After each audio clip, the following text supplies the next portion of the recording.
And NASA is kind of caught between, I don't know if it's conflicting, but it's different visions of what the future of the U.S. human spaceflight is going to look like.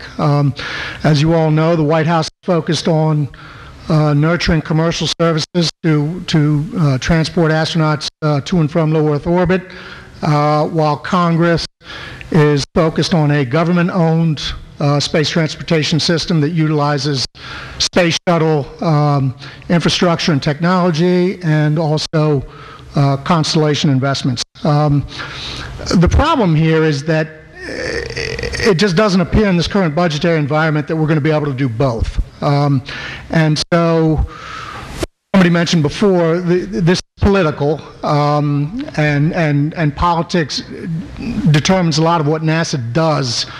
And the danger that I see is that we end up kind of funding both approaches, both paths, with not enough funding. And so what that ends up doing is just eating up a lot of money, and it's going to be slow going. And then the question becomes, are there going to be enough resources left over to do much of anything else? It's unclear to me where technology development fits into this picture. If you look at the president's vision with the commercial initiative, a commercial approach almost by definition would use existing technology. I mean, commercial operators are not going to be pushing the state of the art in technology, especially in human spaceflight. And I think the same goes for the approach that Congress advocates, because they're basically saying, let's leverage space shuttle technology. So I wonder where technology is going to fit into all that. The Obama administration has made game-changing technologies a centerpiece of its strategy. The question in my mind is, game-changing technology to do what? Where are we going in space and when? And there's a chicken and egg relationship between exploration and technology development. It's not clear to me what comes first. In other words, does a mission objective drive technology development, and this is sort of a proven model, or can it or should it the other way around?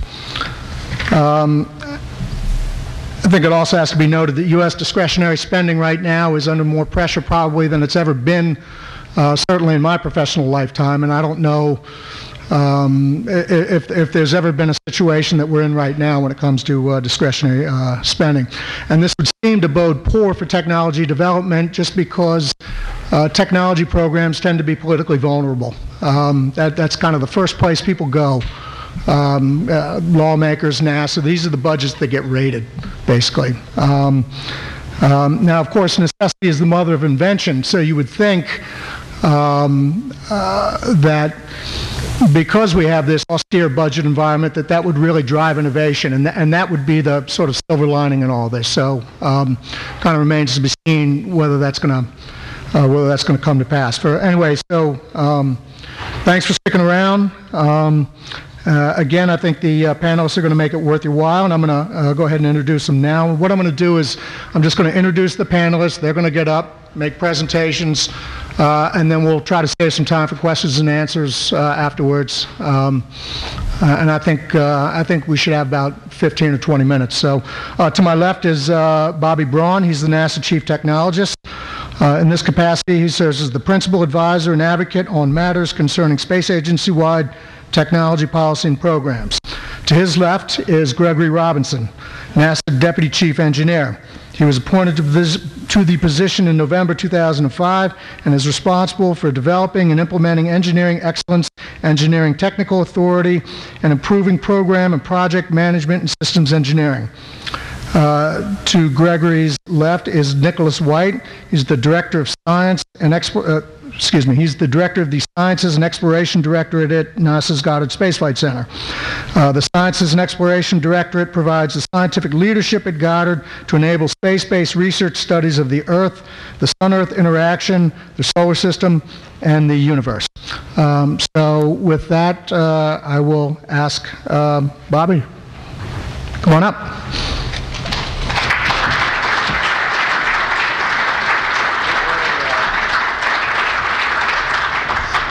very interesting.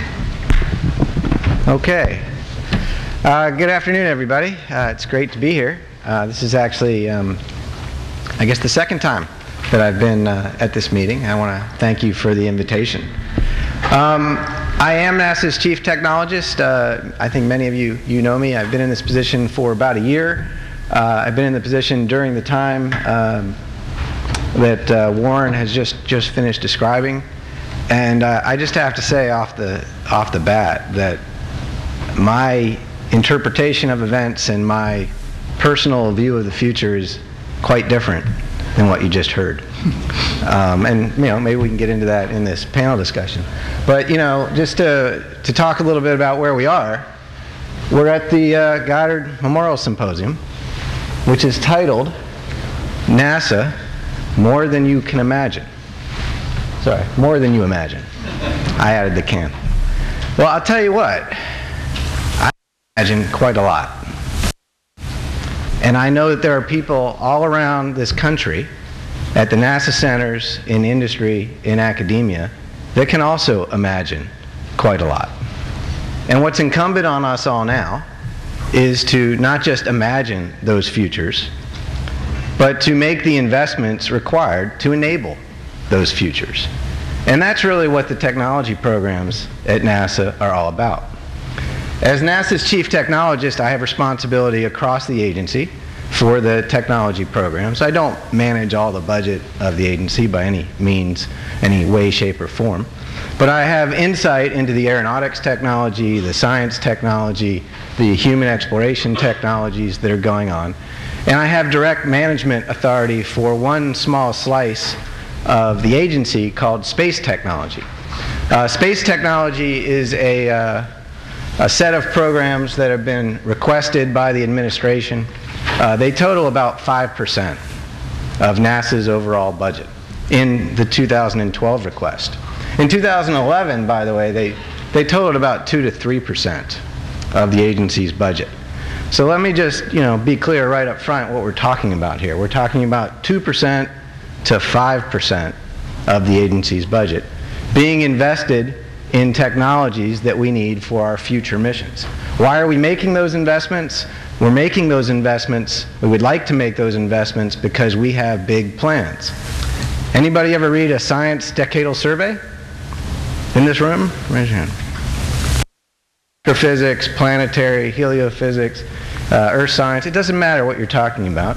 The decadal surveys are full of amazing missions that our nation's scientists, or the world's scientists, want to go after.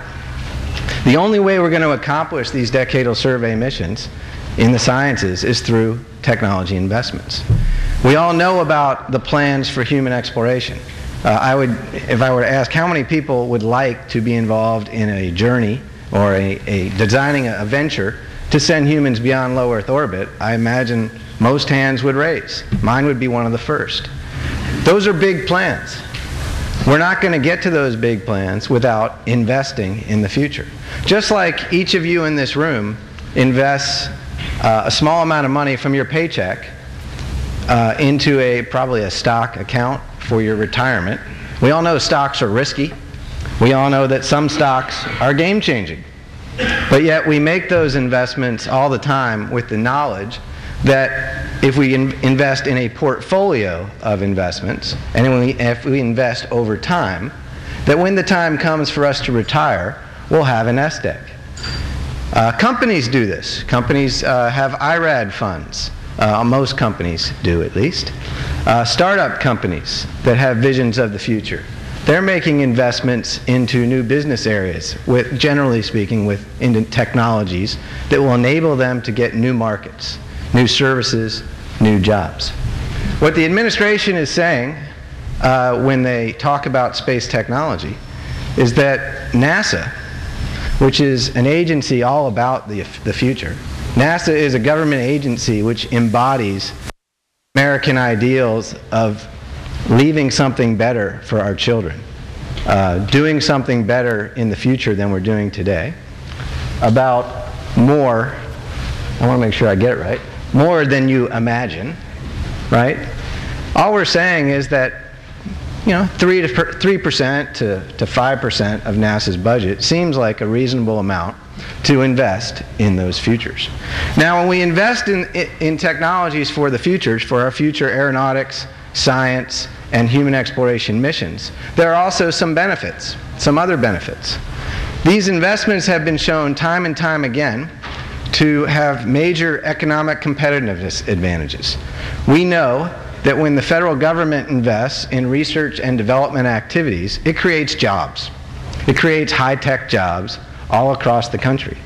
Generally speaking, when the federal government makes an R&D investment, whether it's made at a NASA center, at another national laboratory, at a university, in a small business, those federal dollars tend to get matched by private capital. And actually more jobs are created than would be created directly, if you just do the math, from that federal investment. This is why the administration is investing across the federal government, not just at NASA, in research and development programs.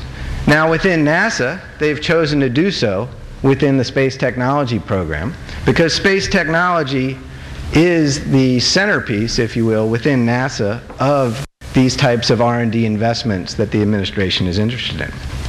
Another advantage of these technology investments is that we stay cutting edge. Very few of you, I would guess, went into engineering or into science because you wanted a paycheck.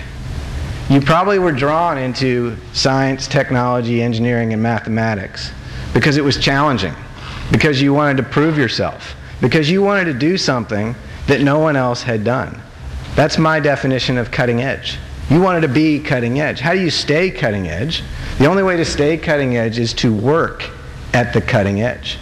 And so what we're saying with these technology programs is that a small slice of the agency should be taking some risk and should be pushing the frontiers of what is possible. Whether they make those investments in nanotechnology or propulsion or communications or optics or other kinds of sensors, lightweight materials and structures, radiation protection. I could go on and on. We need to advance these areas for our future missions, and we'll do so by staying at the cutting edge. And the last point that I do want to make is, think about this nation and where this nation is on the global stage. We didn't get here by accident. This nation is respected for its, geopolitically. This nation is respected economically. This nation is respected globally, largely because we're a technology leader. We're living today off the very wise technological investment decisions that were made in the 50s, in the 60s, in the 70s. The new products and services, the capabilities that were brought out from those investments in that time frame has enabled a generation to benefit, our society, our generation, to benefit significantly. If we want to remain a technological leader, and I'll tell you, I really do want the United States to remain a technological leader, it might make some sense to invest in technology. Right? Just think about that for just a minute. The last point I do want to make, and then I'll sit down, space technology is open to all. Space technology is a set of programs that have been constructed for the community, the broad aerospace community. That means the people at the NASA centers. That means contractors at the NASA centers. That means small businesses. That means large companies. It means universities. It's been constructed in a way that will allow partnerships between NASA and other federal agencies, whether that be DARPA, the Department of what have you. It's been constructed in a model much like NASA has used successfully. Mission Directorate, they have decadal surveys that are community products developed by the National Academy. We're doing an analogous thing right now in technology. In fact, last week and the week before, there were a number of panel meetings that some of you may have participated in to develop these roadmaps. Similarly, the Science Mission Directorate runs competitions. They have something called the Discovery Program, just as one example, or New Frontiers, or Venture Class missions, where they allow the community to put together proposals and they make competitive awards for their next set of missions. Those awards are reviewed through a technical peer review process, and that's the same sort of process that we're going to make in space technology. So we are genuinely seeking the best ideas wherever those ideas may come from.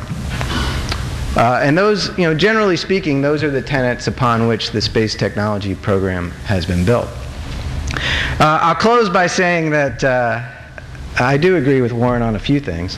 It's a very dynamic time here in Washington. It's a very dynamic time for our space program, and it's a very dynamic time for the nation. But in dynamic times, and in times where there's pressure on the federal budget, investments for the future are key. Those are not the times to walk away from our future. Thank you.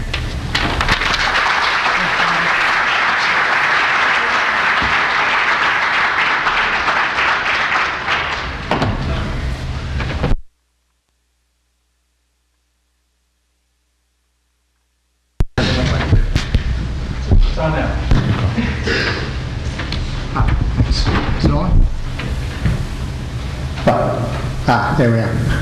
Gregory?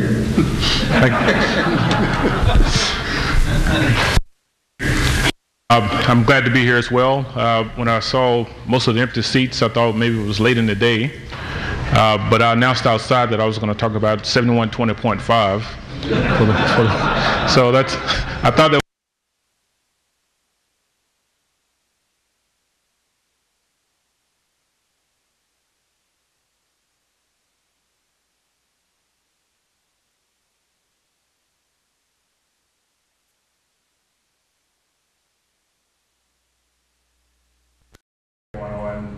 around what we call technical excellence or engineering excellence, and some of the general thinking.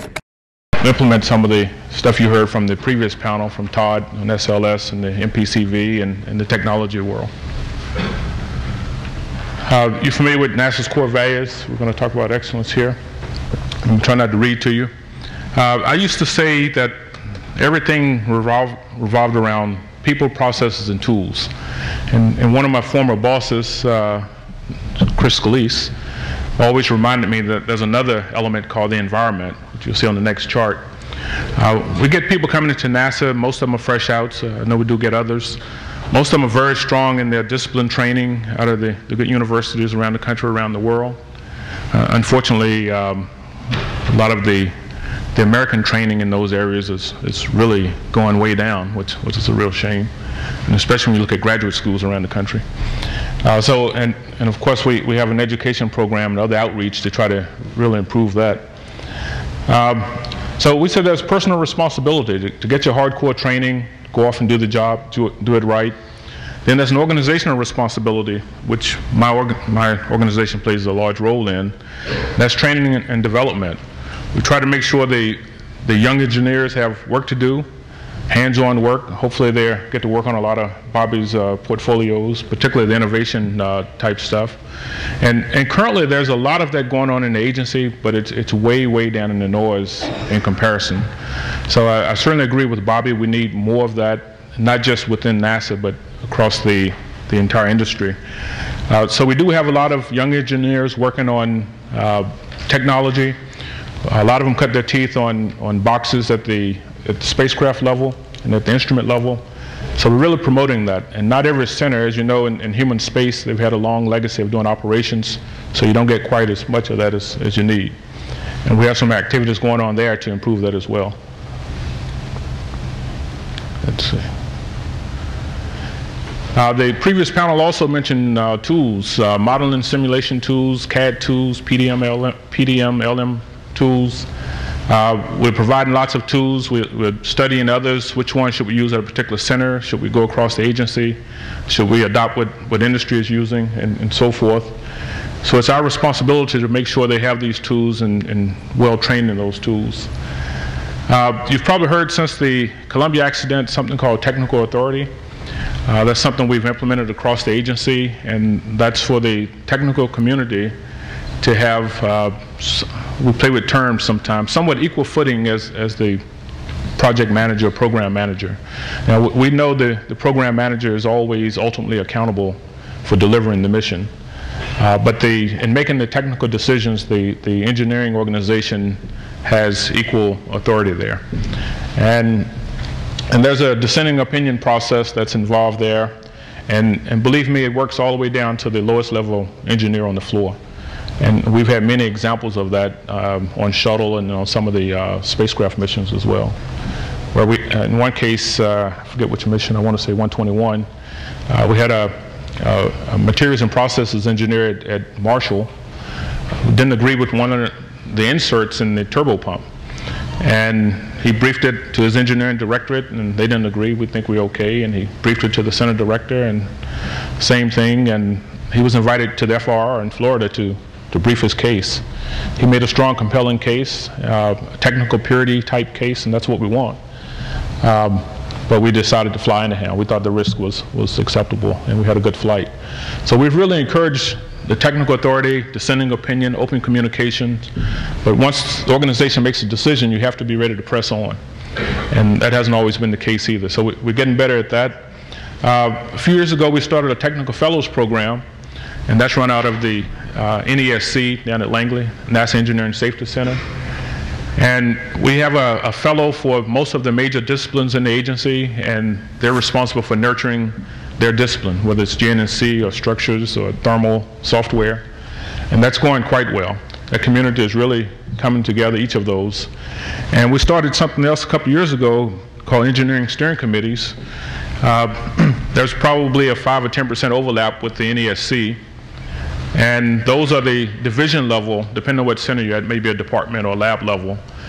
They have a steering committee, and they manage the resources, the people who work for them, to be able to handle surges across the center and surges across the agency.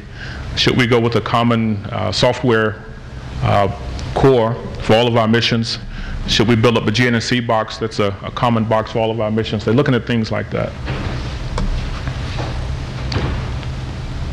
I'm going to talk a minute or two about system engineering. Kind of the same thing, the people, process, and tools. Is there a pointer on here? I'm transitioning in age, so I do this and I do that too.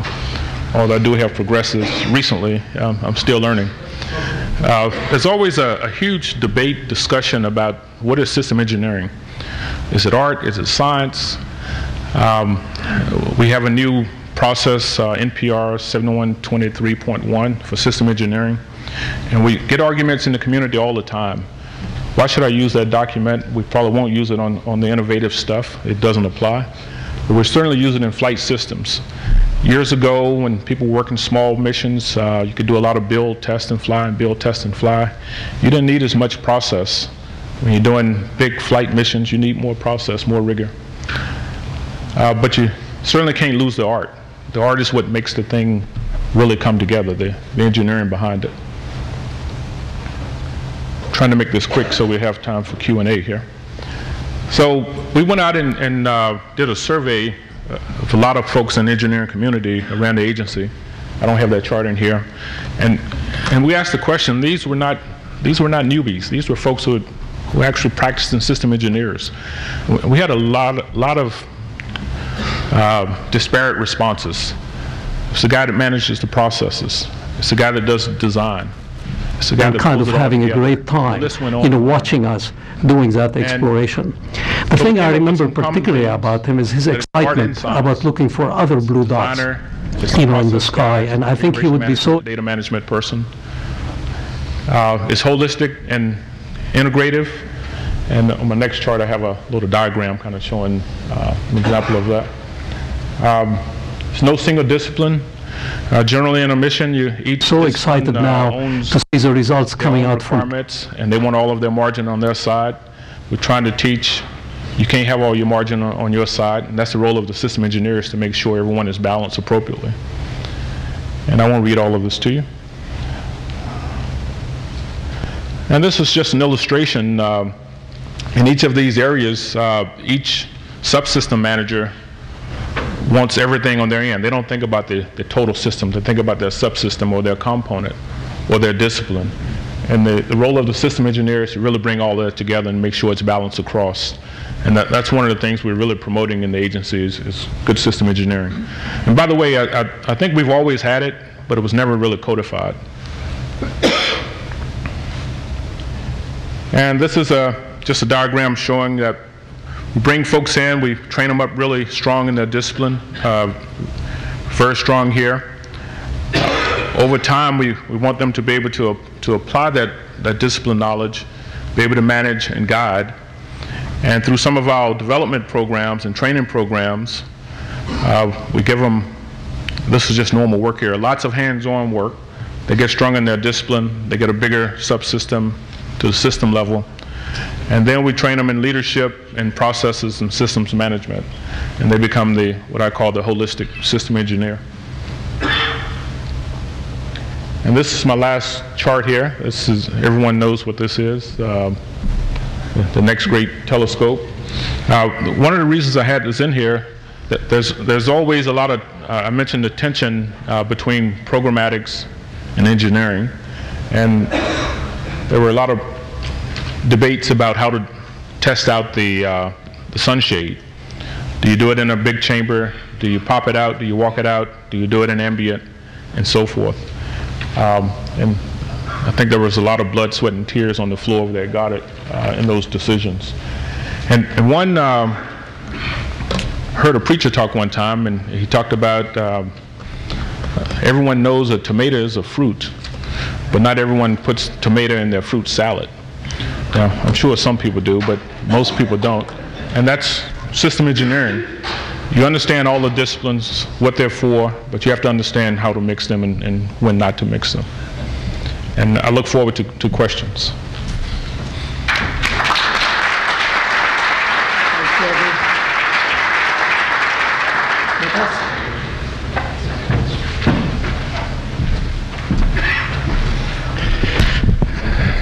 Okay, so this session is entitled Three Chiefs, and Waleed Abdulhadi was recently appointed the agency's chief scientist and was originally going to give this presentation, and unfortunately he was unable to do it at the last minute and asked me to stand in for him. And he sends his apologies. He would really like to have been here. So what I'm going to talk about here is science and NASA, and this is largely based on a presentation that Waleed has been showing, discussing the chief scientist and the roles and responsibilities of that new office. As you know, we've had chief scientists on and off at the agency for quite a number of years, and we haven't had one for about 4 or 5 years, and so the appointment of Waleed is something new, and I think an opportunity for us all. At the end, though, I'm going to take the opportunity to make a few comments about some of the challenges that I think he faces and the other people at this table face, and also we all, as leaders of the agency and as a community, face as well. So let me start out by reminding you what we're doing in science at the agency, and we're answering some very fundamental questions, and I took these from the SMD part of the NASA strategic plan. And these questions, I think, actually appeal not just to scientists, but to everybody. For example, how and why the Earth's climate and environment changing? Very fundamental question that affects everybody on the planet. How's the sun changing, and how does that affect the Earth and the rest of the planets in the solar system and other objects in the solar system? How do planets and life originate? Where do we come from? How does the universe work, and what's its origin and destiny? And then obviously the real big one, are we alone in the universe, or is there other life out there of any sort? Now, if you look at the science budget within the agency, if you take out the part of the budget that runs the agency and just look at the parts of the budget that are if you like, putting things in space, the science is about 35% of the budget, so that's about $5 billion. And that's a lot of money. And if you look at the President's run-out budget, it stays roughly at that level. if you look at last year's budget, it was going up a little bit, and so obviously there's some disappointment that that increase has gone away. But the budget is still a large budget. $5 billion is by far the largest investment in Earth and space science being made on the planet. And human spaceflight is about 57% of the budget, I think it's interesting that science has dipped into that to enable some things in the past, such as Hubble servicing was largely paid for out of the human spaceflight program in terms of getting up there, and the astronauts that did the work. So sometimes science can leverage off other parts of the budget as well. Now, if you just look at some of the things that are going on in science, we actually have an incredibly rich program at the moment. You heard some of that today from Chuck Gay and others. We're looking across the universe, almost back to the beginning of time. We have a fleet of incredibly capable observatories up there, the great observatories, Hubble, Spitzer, Chandra, JWST, which is the somewhat controversial, but it's going to be the next great observatory and will bring incredible capability when it finally gets on orbit. And we also have a lot of smaller missions that came up through the Explorer program, such as SWIFT, which are chasing after gamma ray bursts, and other missions looking at the microwave background. And there's a number of missions coming up, such as the New Star mission, which is being launched next year. Now, we're also exploring our neighbors in the solar system. We have an incredibly exciting planetary program. There's a lot of missions that were competed through the Discovery program or New Frontiers, as well as flagships like Cassini, which is currently at Saturn doing great stuff and will continue to do so. We've had some wonderful recent results. Mercury, we've just put our first science craft in orbit around Mercury. We've had a couple of comet encounters recently, which have actually been reusing spacecraft that were originally launched for different purposes. So this is an incredibly exciting area. There's a decadal survey that just came out that was announced about 3 weeks ago that sets the course for this area over the next 10 years or more. Steve Squires is here tomorrow. He'll be talking about that, I guess.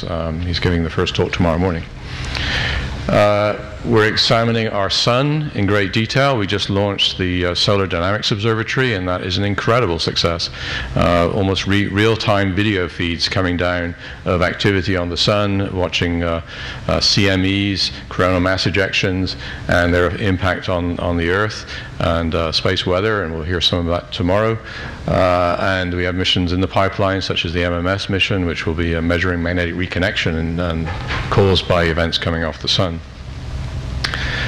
And finally, we're understanding the planet we live on. We have an incredibly capable fleet of spacecraft.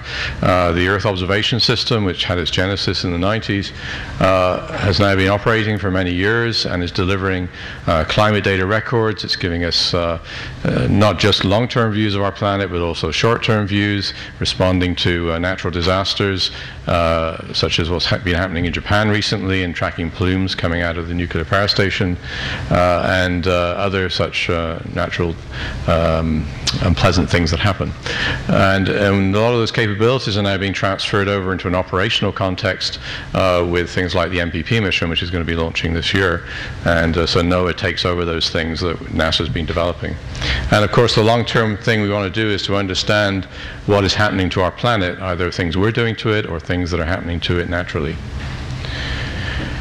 And finally, there's also biological and physical processes. We have people on the space station where we're studying what's happening to them in weightlessness, preparing for long-duration spaceflight. And we have also things such as astrobiology and searching for life, evidence of life, organic material in space. Now, to talk a little bit about the Office of the Chief Scientist, which has just come into existence. It's only been around for a few months. It sits up, and I don't, yes I do. No, I don't. So it sits up in the Office of the Administrator, along with Bobby Braun's organization, the Office of Chief Technologist, and it sits separately from the Science Mission Directorate and ESMD and SOMD. So you could say, well, why do we need a Chief Scientist? We already have scientists in SMD. Well, there's actually a very good reason to do this. It gives the NASA Administrator an independent voice on what's happening with science, a voice that's not tied to implementation concerns, not worrying about how to sort out the JWST budget problems, or how to do this, or how to do that. It can advocate from a different perspective. And I think it's really great to have a second science floor voice on the 9th floor at headquarters. It also allows somebody who can represent NASA science interests to the highest levels of NASA management. And it provides a point of contact on matters that span the directorates at headquarters, so things that might impact ESMD and SMD. And is looking to interactions with the external community and also international interagency collaborations. So these are the overarching goals that Walid has as the chief scientist. He's trying to maximize the science return of the agency on taxpayer investments through merit, value, and the integrity of the process. And something he wants to do is to make NASA instantly recognized as a science agency. Now, people do know we do science. We have the Hubble, but also people think of astronauts and just putting people in space, more the exploration side. And Raleigh really wants to make people think of NASA as a science agency. Now, these were his thoughts about what he would have said today if he was here. First off, putting a chief scientist in at headquarters is a recognition that the administrator is committed to science. He's not trying to fix a problem, but he's wanting to increase the science presence on the 9th floor. And this is in no means a criticism of SMD or anything to do with that. It's more to have another science voice that the administrator can listen to. Secondly, Walid wants to send the message that there are challenging budgets, but we do have still a very large budget of $5 billion run out for the next 5 years, and just consider what we can do with that kind of budget and what we're doing already and what's going to be happening over the next few years. And we've got a lot of great missions coming up over the next few years. Now, the fourth thing is partnerships are going to be an essential element of our success, whether these are partnerships internationally, within other agencies within this country. And making those partnerships happen is not always easy, and there can be a lot of issues with that. And it also, number 5, provides interactions between the Chief Scientist's office, what's going on in Bobby's office, what's happening in SMD, and the Office of the Chief Engineer. So to round this out, I thought I would put what I view as some challenges that the 3 chiefs have, and actually I think as an agency we have. So the first one is that as I said, we have a good budget, but it's flat, and it's not meeting our expectations in terms of all the dreams and things that we can imagine. More than you can imagine, yeah, true, but we have a flat budget. And if you look at the decadal surveys that have come out, the recent ones in planetary and astrophysics and earth sciences, there are more missions in those decadal surveys than we have money to do. And you can criticize the scientists for being a little too overzealous in what they want to do, but that's natural. But what I think the challenge is, why can't we do more for less? It seems to me the cost of missions are just going up every time we do a cost estimate. You get an independent cost estimate, and it seems to be the standard thing, just add 10%, because obviously they got it wrong. So and it just keeps going on and on like that, and we don't see the cost coming down. And if you compare it to the IT industry, where every 10 years everything gets better. I mean, I remember 10 years ago what I was using as a PC and what I'm doing today with an iPhone, and we don't see that happening in the space business. And so the challenge, I think, to Bobby is, can technology play a role in doing more for less? And I think to the Office of the Chief Engineer, can we reduce the oversight burden? We seem to spend all our time now in reviews, reviewing reviewers, and so on and so forth. Launch costs are going up. We've just put in place the second NASA NLS-2 contract, and all launcher costs have gone up, especially for the large launchers. And when that happens, we've got a fixed budget. It reduces science content. So how can we reverse that? This is a big problem. Third issue from my perspective is that we're currently, I think, like deer in a headlight, because we've had these issues with JWST. Before that, we had them with MSL. These are flagship missions, and these budget overruns on flagships are making people, I think in OMB and in general, very hesitant now to start new flagship missions. In fact, the buzz I think around headquarters these days is, don't talk about flagships because, let's see what happens with JWST first or whatever. I think we've got to change the paradigm of how we're doing flagships. We cannot dream these very complicated machines up and then expect the engineers to build them for costs that are not realistic. I think we need to change the paradigm. Waleed emphasized that we need to do partnerships. Well, we've just had a very spectacular failure in trying to bring together an international partnership with the European Space Agency because our process of doing decadal surveys and our budget process got out of alignment with what the European Space Agency was doing in terms of what it was trying to do in terms of large missions.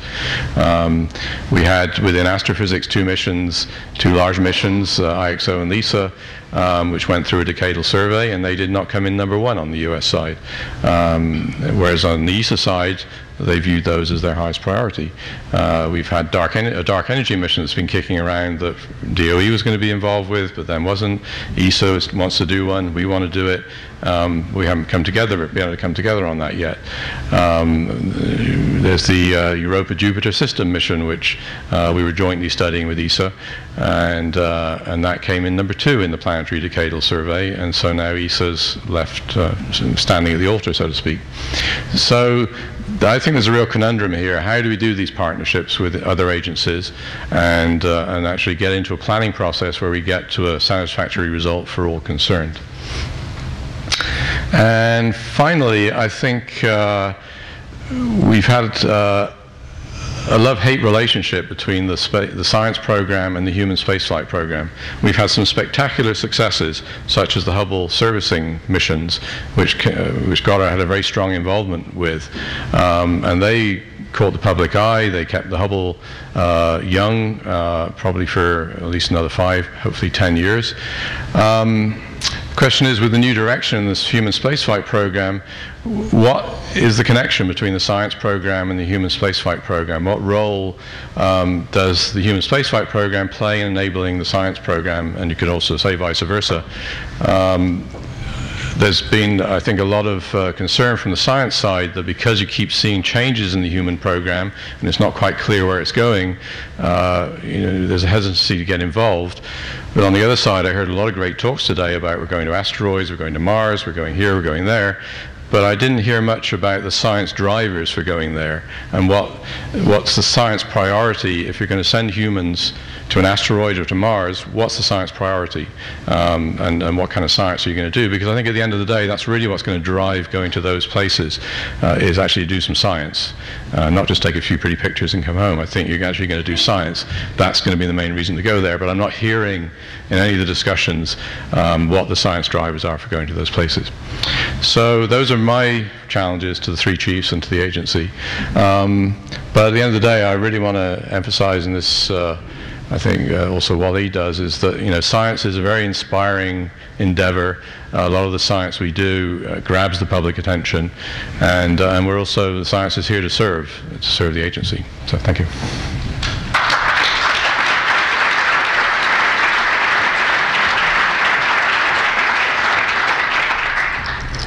Thanks, Nicholas. We have a fair amount of time left for questions. I know we're a bit behind, but as everybody knows, audience participation is strongly encouraged. So, yes.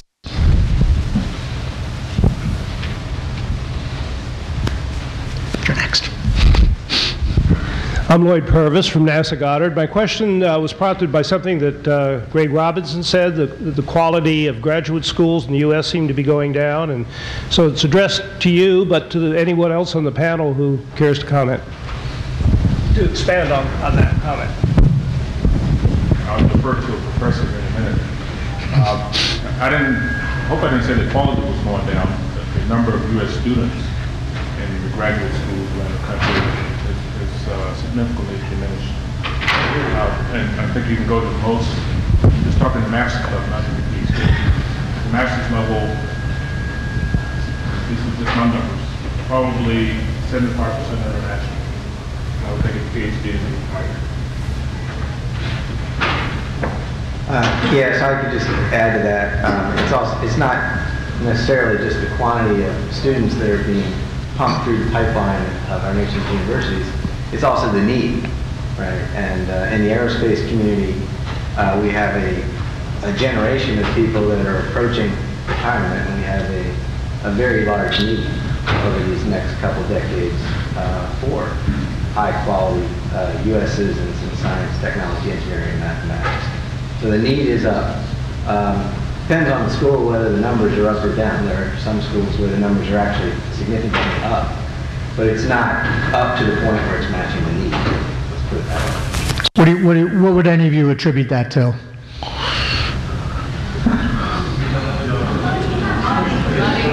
They're all saying money. Well, everybody's saying money, but I actually wouldn't say money. Well, I agree, because for the past 10 years, we've been spending a lot of money on aerospace. And I wonder if that resulted in any kind of an uptick in interest in students in aerospace. So I'm a professor, just to be clear. I'm on the faculty in the School of Aerospace Engineering at Georgia Tech, and I'm on leave from that appointment at NASA. And I can tell you without any hesitation, I spend every Friday on campus, actually, at Georgia Tech with students. And students that go into engineering for the challenge. They go into engineering because they want to change the world. In many cases, they're inspired by something that they saw as a child. And in those cases, NASA tends to be a common source of that inspiration. They don't all go work for NASA. They don't all go work in the aerospace community. But NASA is a draw for those students. I would say that we need to do a better job overall about just communicating, getting the message out. Getting the message out about the need, about the opportunity that these students have. And by the way, I think there is a very significant opportunity in aerospace for young people to come in, both for our new missions and because of the gap, the generational gap that I spoke of earlier.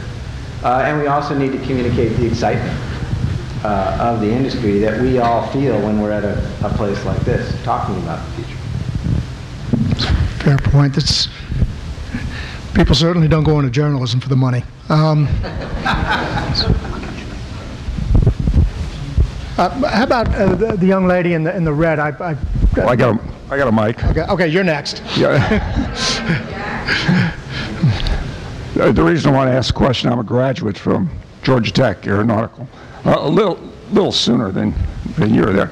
But the question I have, I read an article today that the drones, they're estimating that marketplace is going to double in the very near future. And to me, that's ideal for young students to get their hands on those type of machines that, you can actually see them. So you want to comment about that industry that's a potential out there? That's for me. That's what you're thinking about.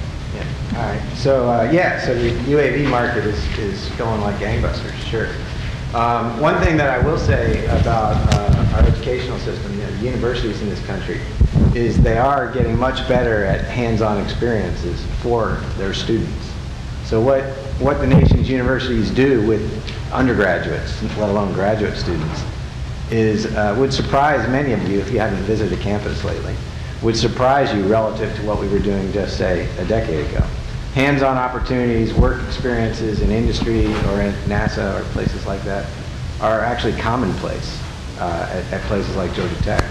At places like Georgia Tech, they actually build UAVs right on campus. They design, build, fly, get data, analyze the data. They go through the whole project life cycle. And Georgia Tech is by no means alone in that. A large number of the top engineering schools in this country do that now. And that's a very positive trend. Hi, I'm Julia Bednarek. I'm a graduate student at Vanderbilt University and a co-op student at NASA Goddard. And I had a question actually for Bobby Braun. It was specifically speaking to the risk-adverse culture that we have developed in NASA since the Apollo days. And what I'd like to know is, what are your plans to start encouraging people or bring back that culture and cultivate that environment where people can start really thinking, have forward-thinking thoughts, have technologies and innovations that are not just incremental improvements? That's a great question, actually. You may have heard the administrator actually talk on this subject recently. He talks about how NASA is a place where we want to do big things and where we can't be incremental, where we have to take risk.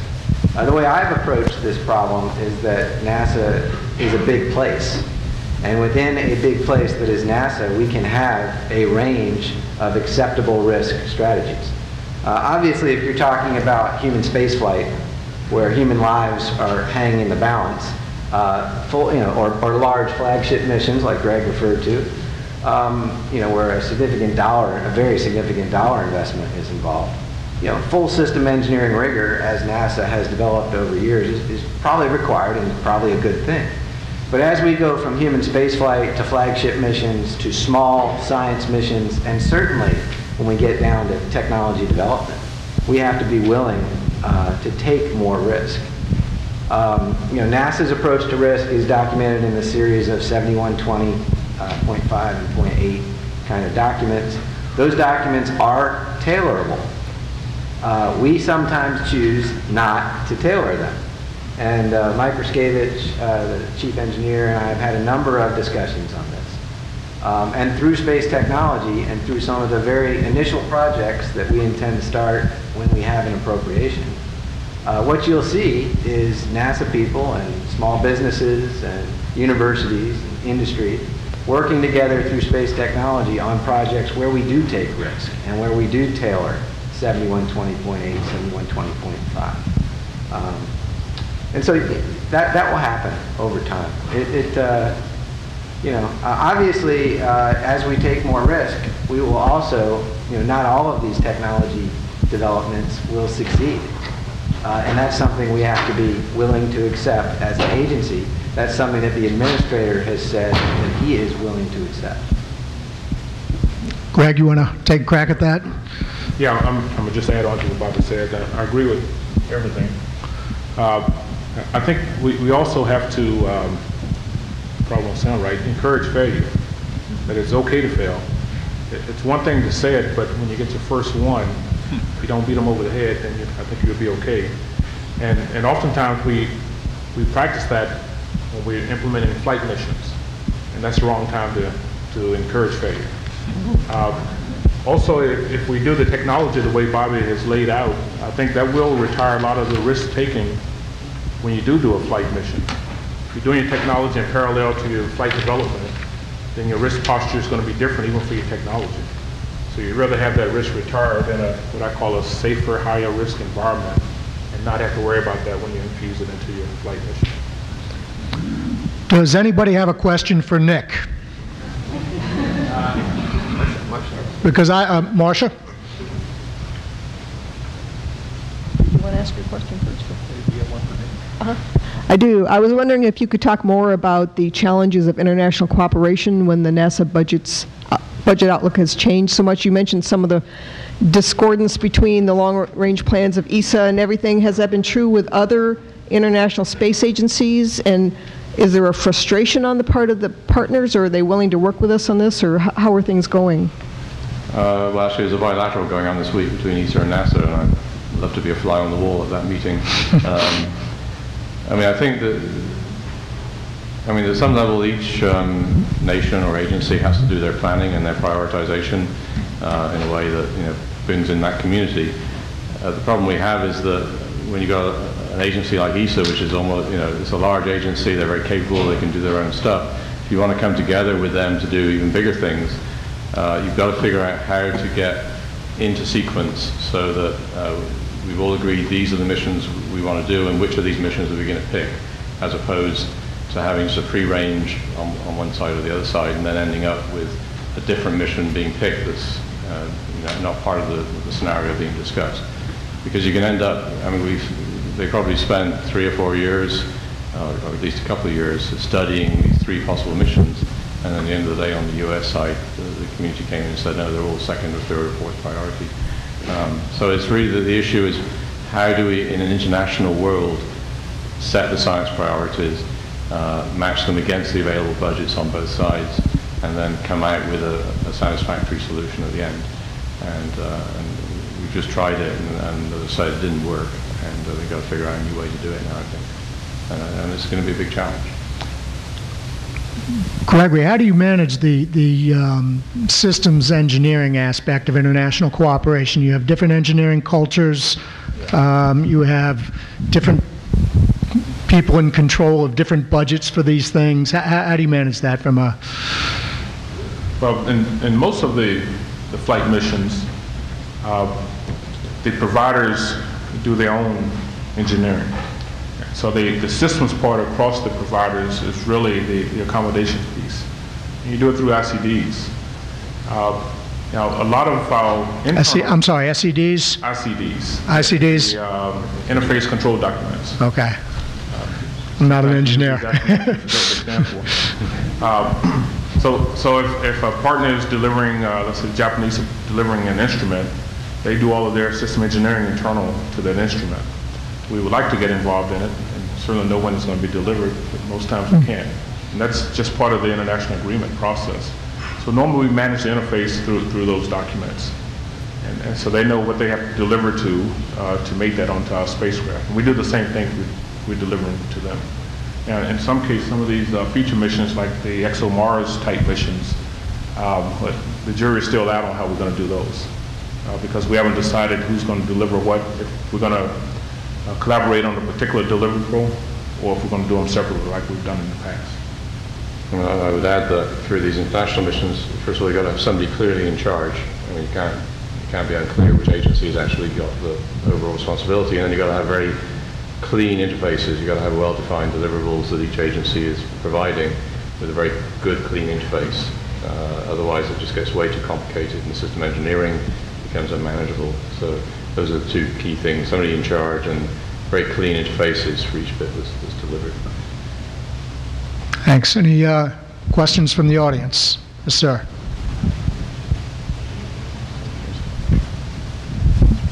Up. Yeah. Steve Brody with ISU. I guess for Bobby, the question is, throughout recent years, in and out has been the concept of advanced concepts as a part of technology investment. In other words, a really thought-out breakthrough thing. And I'm not exactly sure where that stands within the current role. If you could go quality and quantity, quality-wise and quantity-wise in terms of percentages, how are you making your investments between very low TRL levels and higher levels? Yeah, so NASA's technology programs span the full range of TRL, technology readiness levels. So from TRL 1, where it's advanced concept, systems analysis, technology assessments kind of thing, all the way up to TRL 6 or 7, where we're proving the relevant, the technologies in the relevant environment of space and then infusing them into our future missions. Now, for your specific question, among the 10 space technology programs, there are some low TRL activities. One that comes to mind immediately is the NIAC. We're bringing NIAC back. Many of you know about the NASA Institute for Advanced Concepts. It existed at NASA for about 9 years, and then it went out of favor. It's actually back. When we have an appropriation in 2011, hard to say that. When we have an appropriation in 2011, we would like to bring NIAC back. Now, NIAC makes awards that are a decade or more out, in many cases several decades out. These are advanced concepts. These tend to be low dollar value awards. Most of the low TRL activities tend to be low dollar value awards. And then as you go up into the TRL scale, when you get more, what I would call more mission focused in your investments, because as you're advancing that technology readiness level, you start to steer towards some future mission. Those investments are higher, they cost more, and they're higher in dollar value. Go ahead. Question over here. Yes, this is for Mr. Robinson. It occurs to me that... Identify yourself, please. Pardon me? Identify yourself, please. Oh, I'm so sorry. My name is David Anhalt from Space Systems Loral. It occurs to me that there are a number of tribes in the space business in the United States, and they each have their own standards, mil specs, and command media. For instance, NASA has the ones that are under your jurisdiction. I'm sure the United States Air Force at the Space and Missile Systems Center has another set. Those of us in the commercial industry that build satellites for 15 years have another. And then the National Reconnaissance Office has another. But what's common is that the industrial base, whether it's the prime contractors or all of the subsystem people that provide components, they're all common.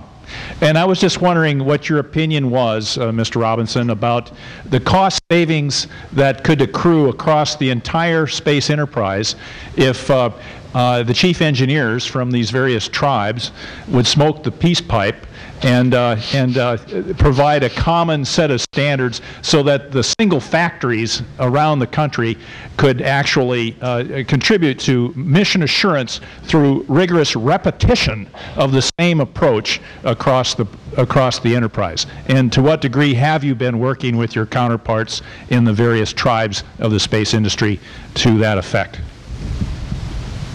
Well, I was never a smoker.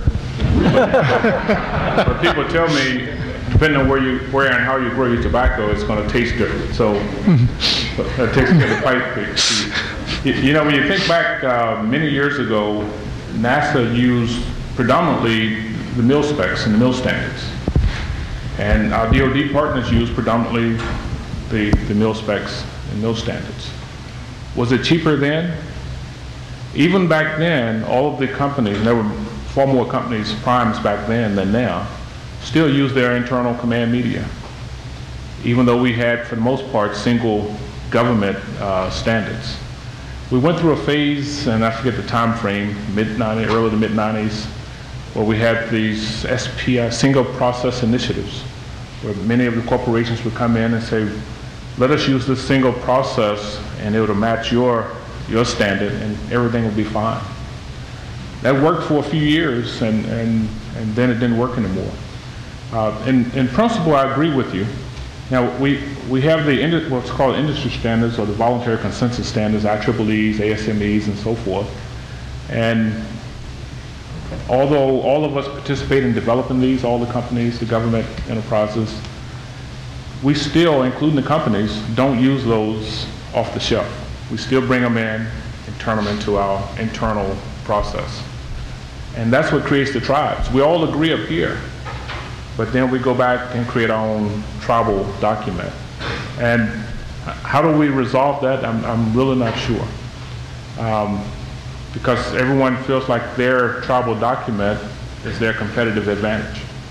And that's part of the problem. I don't have a solution for you.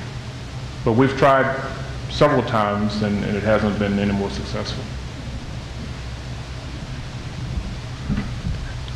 Jim tells me we have time for one more question. I see people pointing, but I don't see anybody. Oh, there you are. Hi, I'm Steve Lead. I'm a systems engineer here at Goddard. So we've been talking about international partnerships a little bit. I'm a little bit in the middle of this question of the recent problem with ESA that Dr. White talked about. I'm wondering, where are we going with international partnerships with some of the other nations out there that have not been that involved with us, that have a lot of money? So, for instance, China. I've heard Saudi Arabia mentioned in the hallways a little bit.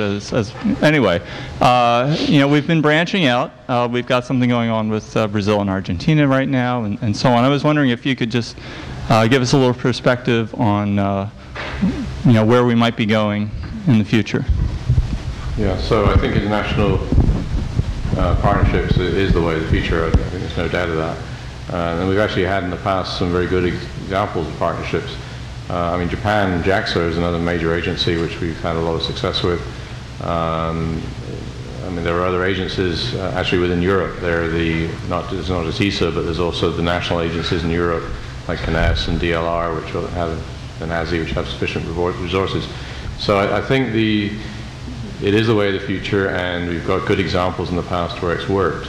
And we have to build off those examples in the future. And as I say, we need a framework by which we can do a little bit more strategic planning as to how we set the priorities and getting everybody on the same boat at the same time. And it is challenging because everybody has a different budget process. Everybody has a different science prioritization process, and you almost need United Nations of science to kind of figure out, what are the real priorities. But there's a lot of opportunity out there, and you're right. I mean, India's coming online fast, and there's a lot of effort now to try and partner with India.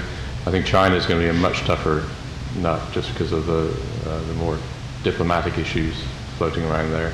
I mean, that may open up at some point and be a great opportunity. But there's plenty of opportunities out there. Well, I think that's about all we have time for. I'd like to thank the audience for your questions. You made my job easier. But most of all, I'd like to thank the panelists. So please join me in giving them a round of applause.